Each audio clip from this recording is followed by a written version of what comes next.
Conversando com eles e pesquisando também a respeito da... Eu me lembro de ter estudado a Revolução da Farroupilha, ou a Guerra dos Farrapos na escola, mas fui dar uma olhada em algumas coisas.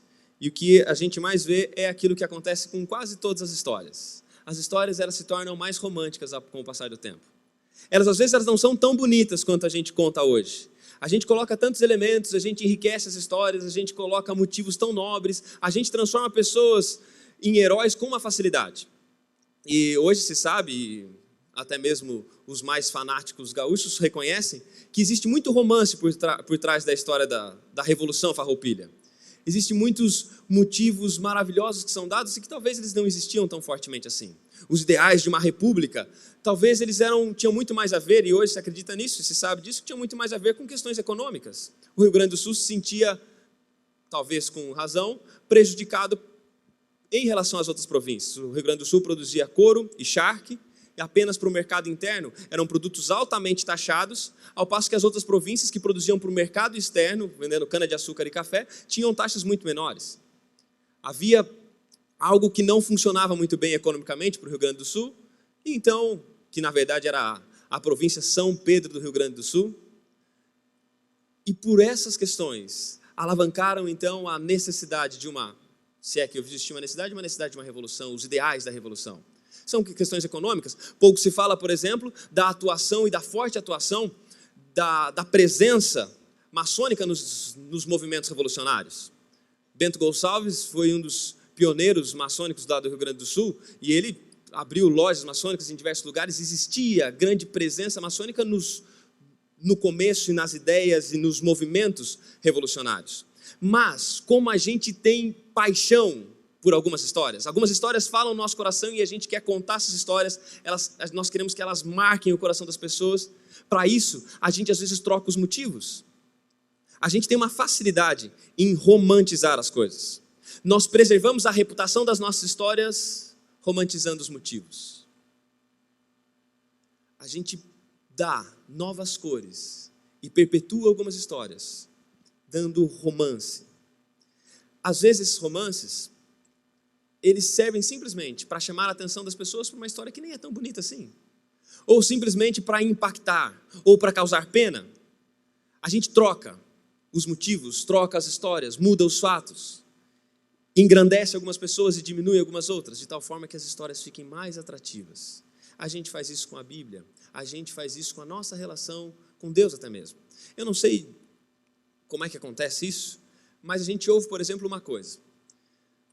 Olha, nós olhamos para Deus e às vezes entendemos da seguinte maneira. Nós somos filhos de Deus e nós somos chamados para sermos seres teocêntricos. O que é um ser teocêntrico? É alguém que vive centrado em Deus. É alguém cuja vida está centrada em Deus. Nós somos chamados para isso. Mas muitas vezes a razão pela qual nós aceitamos esse chamado é porque nós aprendemos que nós somos seres teocêntricos, mas Deus é um ser antropocêntrico. Deus é um Deus que funciona em favor do homem. Deus é um Deus que funciona em função do homem. Enquanto eu sou um filho centrado em Deus, Deus é um Deus centrado em mim. E aí então vem expressões que a gente fala e às vezes nem faz uma reflexão devida sobre ela. Você precisa colocar Deus em primeiro lugar porque você está em primeiro lugar para Deus. Você precisa colocar Deus como prioridade, porque na lista de prioridades de Deus você está em primeiro lugar. Quem foi que disse isso? Busque em primeiro lugar o reino de Deus, a sua justiça, as demais coisas serão acrescentadas. Coloque Deus no máximo, coloque Deus em primeiro lugar. Porque lá no céu você é a pessoa mais importante e está em primeiro lugar. Mas a Bíblia fala sobre isso. A Bíblia fala que Deus amou o mundo de tal maneira que deu o seu Filho. João 3,16 fala sobre isso. Deus amou o mundo, Deus nos amou de tal maneira. E realmente Deus nos amou. O amor de Deus no seu tamanho e na sua manifestação é radical. Vai além daquilo que a gente pode entender. Deus amou o mundo, se comprometeu com cada um de nós, se comprometeu com a nossa salvação. Mas uma coisa que eu quero pensar com você hoje é que talvez para nós soe muito bem saber que o motivo de Deus fazer tudo o que Ele faz é porque Ele nos ama acima de qualquer coisa. E eu devo dizer uma coisa para você, talvez essa não seja a melhor resposta. O senhor está querendo dizer que Deus não me ama? Não é isso. Eu só quero que você pense numa coisa, que o amor de Deus por nós é uma resposta de Deus a um amor que antecede a este. Eu vou tentar explicar isso, Salmo capítulo 23, verso... Não vou falar o verso, não. Abre em Salmo 23. Porque daí você vai ler o verso e estraga a surpresa. Fica firme até o final, porque eu estou falando dessas coisas, você está pensando, mas então quer dizer que o amor de Deus, então eu não sou tão importante para Deus. Nós todos somos importantes para Deus, amados por Deus. Mas a gente precisa entender que o amor de Deus por nós não é a motivação de Deus. O amor de Deus por nós é uma resposta a um outro amor que Deus tem. Salmo 23 é uma passagem muito conhecida. Todos nós já lemos, conhecemos, recitamos de cor, sabemos o Salmo 23 de cor, cantamos o Salmo 23, mas passagens conhecidas, elas correm um risco na vida da gente saber tanto, que às vezes a gente não faz reflexões diferentes, a gente sempre vai para as mesmas passagens ver as mesmas coisas. Sabe gente que viaja sempre para o mesmo lugar, fazer a mesma coisa na mesma época do ano? Sabe quando a sua família, depois de tanto tempo, continua indo no mesmo lugar, sentando no mesmo lugar na praia, comendo no mesmo quiosque, vendo as mesmas coisas, na mesma época do ano, sabe aquilo lá? E a gente não vê nada novo, por quê? Porque a gente vai, e a gente faz isso com as passagens bíblicas. Nós vamos para as passagens bíblicas da mesma maneira, com a mesma cabeça, e a gente tira sempre as mesmas lições. O Salmo 23 é um salmo que às vezes acontece isso. Nós recorremos ao salmo e vamos até lá, lemos o salmo, mas sempre... muitas vezes, nós acabamos sempre pensando da mesma maneira. Eu não sei se você conhece um caminho muito bem. Tem alguns caminhos que a gente decora, sabe, que a gente consegue fazer automaticamente. Você consegue ficar conversando com as pessoas e falando sobre um monte de coisa, pensando em um monte de coisa, e você chega no lugar, por quê? Porque você conhece o caminho. E talvez alguém que não conhece o caminho andando com você, passando pelo mesmo caminho, de repente a atenção dele é chamada para algo que você não sabia. Você nunca tinha visto que no caminho que você faz sempre tem uma lixeira quebrada. Você nunca tinha visto que no caminho que você faz sempre, a padaria que existia há tanto tempo fechou. A gente às vezes passa tantas vezes pelo mesmo lugar que a gente já não dá mais atenção a alguns detalhes. E o Salmo 23, verso 3, vai ser o começo para a gente tentar entender que Deus tem alguma motivação. Talvez que a gente, de alguma maneira, por alguma razão, a gente deixa em segundo plano quando a gente pensa nas motivações de Deus. Salmo 23, versículo 3. Refrigera minha alma, guia-me pelas veredas da justiça, por amor do seu nome. O pedido de Davi é, Senhor, guia-me pelas veredas da justiça, por amor do seu nome. Eu não sei como você terminaria essa frase se você fosse o autor do Salmo. Guia-me pela vereda da justiça, Senhor, porque eu preciso andar corretamente. Guia-me pela vereda da justiça porque eu preciso encontrar justiça. Guia-me pela vereda da justiça porque eu quero ser justo. Ou talvez alguns diriam, Senhor, guia-me pela vereda da justiça porque o Senhor me ama, e se o Senhor me ama, o Senhor precisa me guiar pela vereda da justiça. Mas Davi não faz isso. Davi faz, Senhor, guia-me pela vereda da justiça por amor do seu nome. Diferente, né? A razão da oração de Davi, o pedido de Davi, ele está confiante que esse pedido será respondido. Por quê? Porque Deus ama o próprio nome dele. Davi não está pedindo para que Deus o guie, porque Deus o ama. A razão do pedido de Davi não é porque ele entende que Deus o ama, que Deus o tem em alta consideração. Davi sabia disso, mas o que faz Davi colocar diante de Deus como motivação para atender a sua oração é por amor do seu nome. O nome de Deus, quando a gente vai para o Antigo Testamento, a gente percebe Deus com uma quantidade enorme de nomes. À medida que a experiência do povo de Deus ia se desenrolando, e quanto mais eles se aproximavam de Deus, iam tendo novas experiências com Deus, eles iam descobrindo novos atributos do caráter de Deus, características de Deus que eles ainda não conheciam, e por isso eles atribuíam novos nomes a Deus. Os nomes de Deus não são apenas identificações, os nomes de Deus são descrições de quem Ele é. Quando Deus é chamado de justiça nossa, é porque Ele se apresentou como um Deus justo. Quando Deus é chamado como o Senhor que te sara, é porque Ele se apresentou como um Deus com poder de cura. Toda vez que o povo de Deus tinha contato com novos atributos do caráter de Deus, eles nomeavam a Deus de uma determinada maneira, não para identificar a Deus, mas porque os nomes de Deus eram a descrição do seu caráter. Quando Davi está escrevendo, Senhor, guia-me pela vereda da justiça, por amor do seu nome, e ele está recorrendo a uma expressão conhecida no Antigo Testamento, que não tem a ver simplesmente com o nome de Deus. Não é que Deus ama o nome apenas, é que Deus tem um compromisso elevadíssimo e primário com o próprio caráter dele. Deus tem um compromisso com o seu caráter. Isaías 48. Folheie a Bíblia. Ou arraste aí o dedinho no seu celular. Isaías capítulo 48.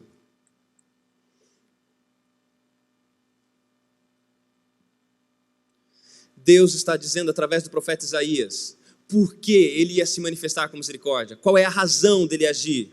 E olha só o que diz, Isaías 48, versículo 9.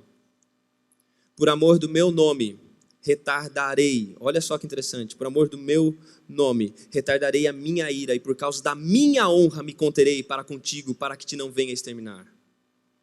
No versículo 11, por amor de mim, e por amor de mim é que faço isso. Porque como seria profanado o meu nome, a minha glória não a dou a outrem. Você consegue perceber que aqui a razão de Deus agir com misericórdia não é porque Ele ama as pessoas, é porque Ele tem um caráter a zelar, é porque Deus tem uma preocupação e um compromisso acima de qualquer coisa com o seu caráter, com a sua glória e com o seu nome. Só que um Deus intensamente comprometido com o seu nome, o Deus que ama o nome dEle, um Deus que ama o seu próprio caráter, manifesta esse amor nos amando. O amor de Deus por nós é uma resposta ao compromisso de Deus com o seu próprio caráter. Por que é importante entender isso? Porque às vezes a gente passa e coloca esse Deus, a gente escreve a Deus e descreve a Deus como sendo esse Deus que eu falei no início, um Deus antropocêntrico. A gente romantiza porque a gente acha mais bonito ter um Deus apaixonado por mim.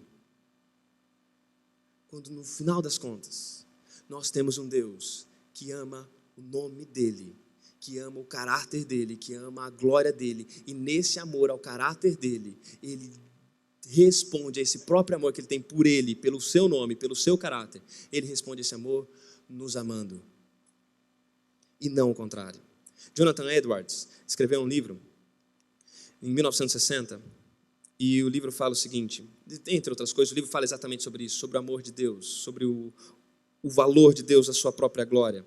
Ele fala, tudo que as Escrituras mencionam como o propósito final da obra de Deus encontra-se incluído nesta única expressão, a glória de Deus.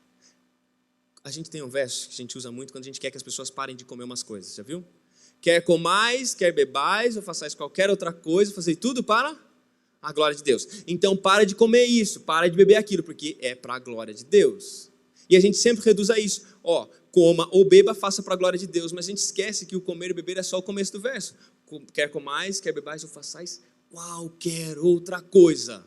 É tudo para a glória de Deus. O propósito final de toda a ação de Deus é a glória dEle. Eu sei que você deve estar ouvindo isso e pensando, mas esse Deus está meio narcisista, né? Segura um pouquinho.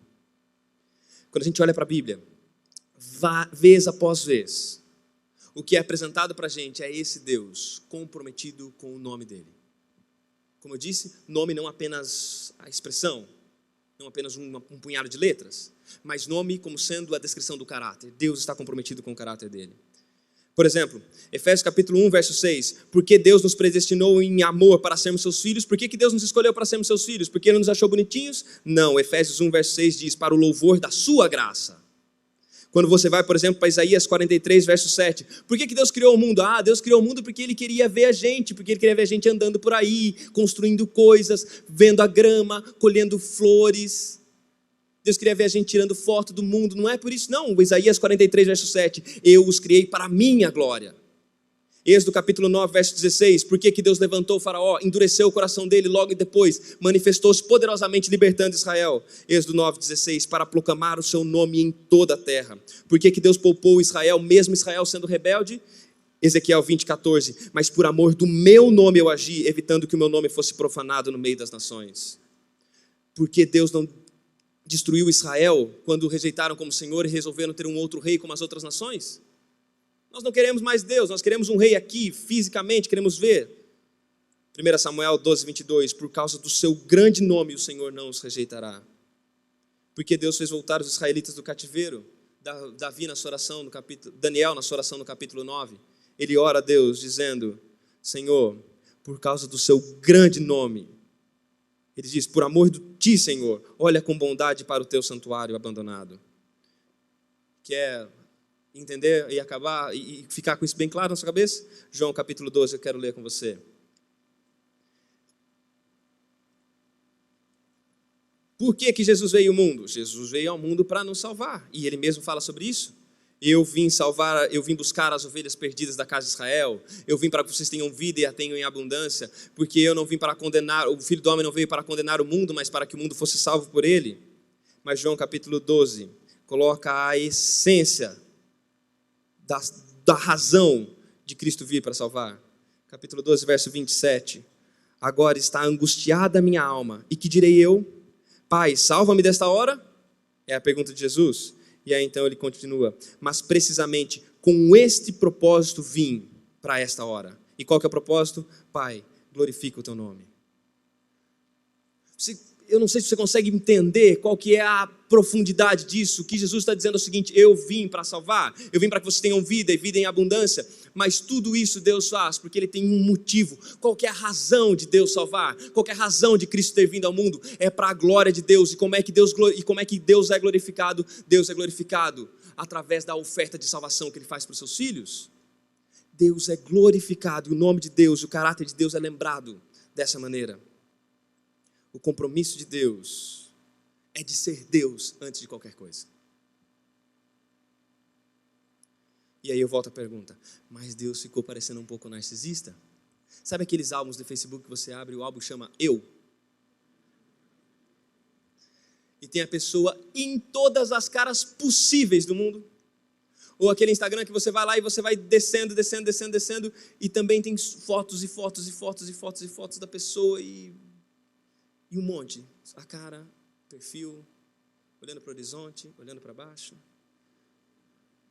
fazendo cara de conteúdo. E a gente fica olhando para a pessoa, e a gente fica olhando aquelas coisas e pensando, nossa, essa pessoa parece que está gostando bastante dela, né? Não tem nenhum problema se você tem esse álbum aí, viu? Mas dá uma limitada nas fotos. Mas quando a gente vê alguém que fala muito sobre si mesmo, sabe quando a pessoa fala demais dela, fala demais das conquistas dela, fala demais das coisas que ela faz. E tem o outro lado também, tem gente que fala demais de quão ruim é, de quão dura é a vida, de quanto sofre. A gente fica pensando que a pessoa não tem mais nada nesse mundo, apenas ela. Quando a pessoa tem no meio de todas as coisas, está no meio de uma conversa, a pessoa consegue construir a conversa de uma maneira que vai, e de repente estão falando de mim de novo. Você conta para a pessoa, olha, lá no meu passado, quando eu era criança, os meus pais eram desse jeito e tudo mais. Ah, mas meus pais eram muito piores. Se você contar que a história da sua família era boa, ele vai falar, mas o meu pai e minha mãe eram muito melhor que você. Ah, meus pais nunca me bateram. Os meus pais não só nunca me bateram, como fizeram um trono para mim, de tão bacana que eu era. Tem gente que tem uma necessidade de fazer uma propaganda de si mesmo. E agora eu estou falando para você que Deus faz tudo para a glória dEle, para o nome dEle. Você fica pensando, esse Deus é extremamente narcisista. Mas não é isso. Eu quero convidar você a pensar de uma forma bem lógica. Pensa comigo. Deus é um Deus perfeito, certo? Deus é um Deus perfeito. Deus é o melhor que tem. Deus é a melhor opção. Deus é um Deus perfeito. Deus é excelente. Quando Deus olha para o universo todo, inclusive para a gente aqui, que é bonitinho, outros não, que se veste bem, que são nobres, que são generosos, tudo, com todas as nossas, pensa em todas as qualidades boas que a gente tem. Quando Deus olha para todos nós aqui e para o universo inteiro, não há nada mais excelente nesse universo do que o próprio Deus. Então não há nada digno de um compromisso elevado de Deus que não seja Ele mesmo. Por que isso é importante? Porque à medida que Deus está intensamente comprometido com o caráter dele, se o caráter dele é pleno amor, então Deus está comprometido com um pleno amor. E um Deus comprometido com um amor pleno, ele vai me amar plenamente. Um Deus que está comprometido com a justiça dele acima de tudo, com o caráter dele, um Deus que está comprometido com uma justiça 100% justa, ele será 100% justo comigo. Um Deus comprometido, enquanto Deus estiver comprometido primariamente com o seu próprio caráter, com o seu próprio nome, com a sua própria glória, essa é a segurança de que nós nunca teremos nada menos do que o melhor vindo das mãos dele. Por quê? Porque Deus está comprometido com Ele mesmo e Ele é a melhor opção que existe. Deus está intensamente comprometido com o seu próprio caráter, e isso não é porque Ele é narcisista, é porque é o melhor que se tem a fazer. E enquanto Deus estiver comprometido com Ele, com o nome dEle, com o caráter dEle, com a glória dEle, nós podemos repousar seguros de que Ele vai nos entregar o melhor. Por quê? Porque Ele está comprometido com o bem supremo. E o bem supremo quem é? Ele mesmo. Entender isso é importante, não apenas para tirar a gente do centro das coisas e corrigir a ideia, mas isso é importante porque deve gerar algumas respostas, deve gerar alguns desdobramentos na nossa postura. O primeiro deles, como eu disse, é isso aí, entender que a nossa segurança de que Deus vai ter a melhor postura sempre, conduzir tudo da melhor maneira, essa compreensão deve estar fundamentada no compromisso dele com o caráter dele. Por amor do nome dele, ele vai manter as promessas que ele fez para você. Por amor do nome dele, ele permanecerá fiel, mesmo em meio à nossa infidelidade. Por quê? Porque se Deus simplesmente reagisse às nossas ações, a gente age em relação a ele, simplesmente reagisse, as reações dele seriam as piores possíveis. Então ele tem uma motivação imutável, que é o seu próprio caráter. Nós precisamos manter essa noção em mente. Manter essa noção em mente nos dá a segurança de que, como diz a palavra de Deus, nenhuma de suas promessas cairá. Deus vai cumprir tudo o que Ele prometeu, não porque a gente merece, não porque a gente é bonzinho, não porque a gente faz uma cartilha. Deus vai cumprir todas as suas promessas porque Ele tem um compromisso primário com o caráter dEle. Mas tem uma segunda implicação, e eu termino com essa. Nós buscamos reputação. A gente tem uma necessidade de pensar nisso. Mas e como é que vão ficar as pessoas pensando? E como é que fica a minha reputação? A gente tem um negócio com a reputação, que a gente quer que a gente tem medo de que as pessoas olhem para a gente e pensem que nós não somos mais tão bons quanto éramos, não somos tão habilidosos quanto já fomos, não somos tão generosos quanto as pessoas pintam. A gente tem um zelo pela nossa reputação. E eu quero que você pense no seguinte, que de alguma maneira a Bíblia me fala que Deus também tem esse mesmo cuidado. Não porque Deus está preocupado com a opinião dos outros, não por isso, mas porque reputação nada mais é do que os sinais futuros de um caráter cultivado hoje. A sua reputação nada mais é do que o seu caráter sendo traduzido para o futuro. O problema é que às vezes a gente quer ter uma reputação diferente do nosso caráter. A gente quer que as pessoas nos conheçam por coisas que nós não somos. E dá muito trabalho cultivar uma reputação que não está baseada em caráter. Então, como é que Deus faz? Para facilitar a vida e manter a reputação boa dele, ele se mantém comprometido com o caráter dele. Porque enquanto Deus está comprometido com o caráter dele, a reputação que ele vai ter é uma reputação no nível do seu caráter. E por que eu estou dizendo isso? E agora preciso que você olhe aqui para mim, presta atenção. Que resposta que isso deve gerar em mim? Se Deus, sendo Deus, tem como compromisso primário o caráter dele, tem como alvo e propósito maior a glória dele, Deus ama o nome dele, eu, como filho e filha de Deus, não posso fazer menos do que isso. Como filhos e filhas de Deus, nós não podemos pensar em outra coisa a não ser viver para a glória de Deus. O caráter de Deus e o que as pessoas pensam sobre Deus é mais importante do que elas pensam sobre mim. A busca pelo melhor é uma busca por Deus. Buscar pelo melhor não é buscar a melhor educação, não é a busca simplesmente pelo melhor trabalho, não é a busca pelo melhor estágio, não é a busca pelos melhores amigos, pelo melhor esposo, pela melhor esposa, não é essa a busca pelo melhor. A busca pelo melhor, ela encontra-se quando a gente descobre a Deus. A busca pelo melhor é, no fim das contas, em última análise, uma busca por Deus. Se você precisa buscar o melhor, é Deus quem você precisa buscar. A busca por excelência é uma busca por Deus. O fim máximo de todo bem é Deus. Então a busca por coisas boas é a busca por Deus. tornar qualquer outra coisa que não seja Deus. O fim dessa busca é comprometer, é assumir um compromisso com a frustração. Colocar qualquer coisa que não seja a glória de Deus como o fim da sua jornada, como o propósito da sua jornada, é assumir um compromisso com a frustração. Qual que é o chamado de Deus para a gente? Ame o nome de Deus e Ele se encarregará de fazer com que o seu nome seja lembrado. Busque a glória de Deus e Ele cuidará dos reconhecimentos que você precisa. Esteja comprometido com o caráter de Deus e Ele estará comprometido com a sua reputação. Nós precisamos orar como Jeremias. Jeremias capítulo 14, versículo 7, ele diz: age, Senhor, por amor do teu nome. Salmo 79, verso 9, ajuda-nos, ó Senhor, para a glória do teu nome, livra-nos e perdoa os nossos pecados por amor do teu nome. Salmo 25, 11, por amor do nome do Senhor, perdoa o meu pecado que é tão grande. Salmo 115, verso 1, não a nós, Senhor, nenhuma glória a nós, mas sim ao teu nome. Eu não sei o que você faz da vida. Alguns eu sei. Eu sei que tem um monte de gente aqui que está se formando, está com a cabeça já pensando fora, e como é que vai ser a vida saindo daqui? Como é que vai ser minha vida por fora daqui?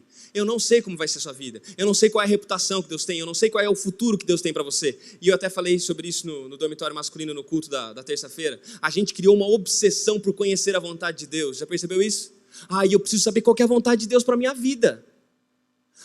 Eu vou orar porque eu quero saber o que Deus tem para a minha vida. Eu quero saber qual que é a vontade de Deus. A oração do Pai Nosso é: seja feita a tua vontade assim na terra como no céu. O final das contas, a nossa obsessão não é por conhecer a vontade de Deus, é por fazer a vontade de Deus. Mesmo que eu não conheça, toda a vontade revelada de Deus, a vontade dele revelada para hoje é essa que eu vou fazer. A gente vive numa obsessão tão grande de saber o que Deus tem para a gente no futuro, e a gente esquece de pensar naquilo que Ele espera da gente hoje. E às vezes a gente fica pensando tão longe, e talvez olhar para isso, olhar para o motivo de Deus, para o propósito de Deus, talvez reorganize a nossa mente. O que você vai fazer ano que vem, quando você sair daqui e se formar? Você vai viver para a glória de Deus. Onde? Como? Isso é problema dele. Comprometa-se com o caráter dele, e ele se compromete com a sua reputação.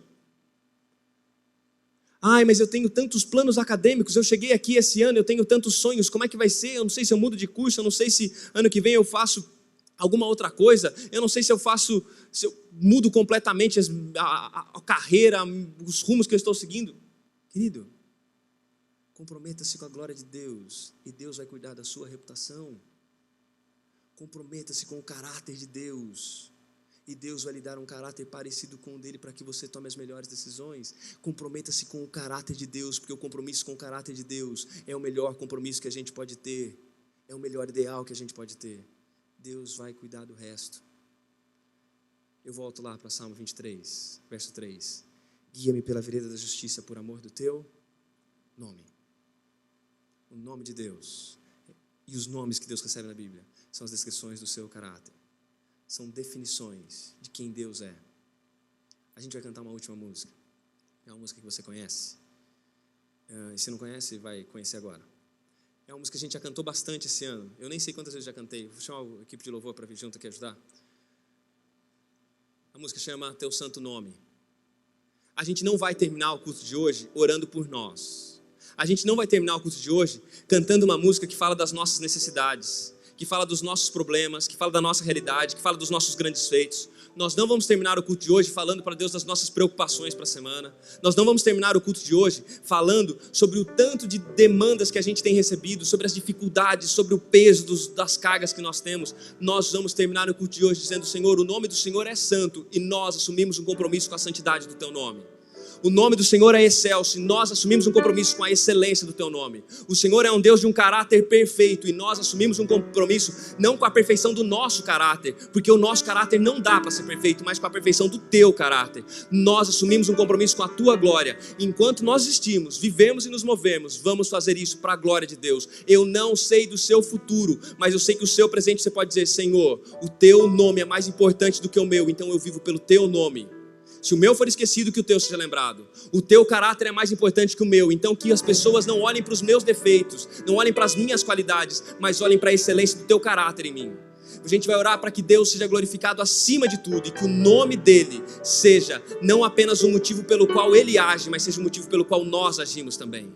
Se o amor de Deus pelo nome dele serve como motivação para as ações dele, eu não posso achar que ele também não é mais do que motivo suficiente para todas as minhas ações, atitudes, posturas. E também para eu continuar vivendo aqui e até a eternidade. A eternidade será louvando o nome de Deus. Grandioso Deus e Pai, o nome do Senhor é santo. A presença do Senhor é santa. Tudo que vem de Ti, o Senhor é um Deus santo. E nós pedimos perdão ao Senhor pela maneira leviana como tantas vezes nos aproximamos de Ti. Talvez alguns filhos que são amados por Ti, passaram esses momentos em Tua casa, com a mente distante, com o coração longe de Ti, perderam a oportunidade de olhar e contemplá-lo na beleza da Tua santidade. Mas dá-nos essa oração pelo menos, Senhor, para que todos nós que estamos aqui nesse momento, que a nossa mente esteja completamente comprometida agora, Pai, a reconhecer como igreja, mas como indivíduos, o nosso compromisso máximo com a Tua glória. Querido Deus, nós Te louvamos, porque o Senhor é um Deus imutável. O Senhor nos ama e nós sabemos disso. O Senhor quer o melhor para nós e nós sabemos disso. Mas hoje, mais uma vez, somos relembrados que o Senhor tem um compromisso supremo com a Tua própria glória, com o Teu caráter, com o Teu nome. E nós Te louvamos porque a nossa segurança de que o amor do Senhor jamais vai mudar é porque o Senhor é um Deus comprometido com o Senhor mesmo, com o Teu caráter. Nós podemos descansar seguros de que Suas promessas se cumprirão, porque o Senhor é um Deus fiel e comprometido com a fidelidade. Nós podemos ter a certeza que em meio às injustiças do mundo, em meio às injúrias e às perseguições dessa vida, o Senhor será justo conosco 100%, porque o Senhor é um Deus 100% comprometido com a Tua justiça. Nós podemos ter a certeza que mesmo em solidão, mesmo vazios, mesmo sem ninguém por perto, mesmo abandonados, ainda assim seremos amados por Ti, porque o Senhor é um Deus que é amor e é comprometido com esse amor. Nós podemos ter a certeza que mesmo quando estivermos sem capacidade de decidir, quando parece que tudo estiver obscuro diante de nós, quando o futuro parece completamente sem possibilidades, quando nós não sabemos o melhor caminho, ainda assim nós podemos confiar na Tua sabedoria, porque o Senhor é um Deus sábio e comprometido com a Tua sabedoria. Querido Deus, o Senhor é um Deus que não muda e nós Te louvamos por isso. Nós louvamos o Teu nome porque o Senhor tem se manifestado de diferentes maneiras em nossa vida. E a nossa história, página após página, não é apenas a história da nossa vida, mas é a história de um Deus que vive através de nós, vive em nós. É um Deus que nos faz, que nos dá, que nos vivifica, que nos dá a capacidade de ser melhores do que nós somos ontem. E nós Te louvamos por isso. Nós Te louvamos porque as páginas da história do Senhor se confundem com as nossas. E hoje, Pai, nós queremos assumir um compromisso com o Teu nome. Nós queremos assumir um compromisso de viver para a Tua glória. O Senhor conhece que tantos que estão aqui, alguns jovens que estão olhando para o futuro. Querido Deus, que em meio às interrogações do futuro, que eles tenham uma certeza, o futuro deles é para a Tua glória. A nossa carreira é para a Tua glória. O nosso emprego vai ser para a Tua glória. E se o Senhor nos cercar com o desemprego, será para a Tua glória também. A nossa saúde é para a Tua glória. E se a doença vier, ainda assim será para a Tua glória. Se nós estivermos sendo reconhecidos por todos e sendo aplaudidos, será para a Tua glória. Se pelas nossas decisões firmes ao Teu lado formos vaiados, ainda assim será para a Tua glória. Porque o nosso compromisso é viver para que o nome do Senhor seja lembrado, para que o Teu caráter seja visto, para que a Tua glória seja vislumbrada pelo mundo. Nos entregamos em Tuas mãos. Aceita-nos. No nome de Cristo Jesus. E por amor do Teu nome. Amém, Senhor.